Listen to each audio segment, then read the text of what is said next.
আসসালামু আলাইকুম, সবাই কেমন আছেন? আশা করি সকলে ভালো আছেন। আলহামদুলিল্লাহ আমিও ভালো আছি। তো আমরা একটা নতুন জায়গার মধ্যে গিয়েছিলাম। গাড়ি থেকে নামার পরে রিক্সাওয়ালা মামাকে টাকা দিচ্ছিলাম। টাকা দেওয়া শেষ হয়ে যাওয়ার পরে আমরা হাঁটতেছিলাম। তো এখানে হাঁটতে হাঁটতে দেখি অনেক সুন্দর লাগতেছিল, অনেক ভালো লাগতেছিল। যেহেতু নতুন জায়গা সেই জন্য অনেক ভালো লাগবে, এটা স্বাভাবিক। তো আমরা যাওয়ার পরে আমি এখানে দাঁড়িয়েছিলাম, দাঁড়িয়ে থাকার পরে দেখতেছিলাম এখানে গাড়িগুলো আসে কিনা, মানুষজন নাই, নাই বললেই চলে একেবারে। তো আমরা এখানে দেখতে দেখতে অনেকক্ষণ সময় হয়ে গেল। সময় হওয়ার পরে আরেকটি জায়গার মধ্যে যাই। এই জায়গাটি ছিল অনেক সুন্দর এবং ওই পাশে ছিল মায়ানমার। মায়ানমার দেখতে আমার অনেক খুব ভালো লাগে। এখানে অনেক গরমও লাগতেছিল, বাট এখানে বাতাস নাই। আজিজ থেকে মোবাইলটা হাতে নিলাম। হাতে নেওয়ার পর আমি নিজে নিজে ভিডিও করতেছিলাম। আজিজ মোবাইল দেখতেছে, ওই পাশে আজিজ বসা ছিল। তো আমি এখানে হেঁটে হেঁটে দেখতেছিলাম জায়গাটা, যেহেতু অনেক সুন্দর, বলার মতো না সুন্দর বাহিরে।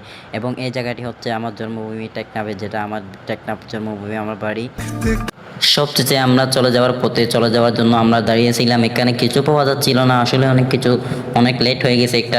অনেকক্ষণ পরে একটা টন্ডমলা ভাই আসে, এই টন্ডমলা ভাইয়ের অটো দিয়ে আমরা বাসের মধ্যে চলে আসলাম।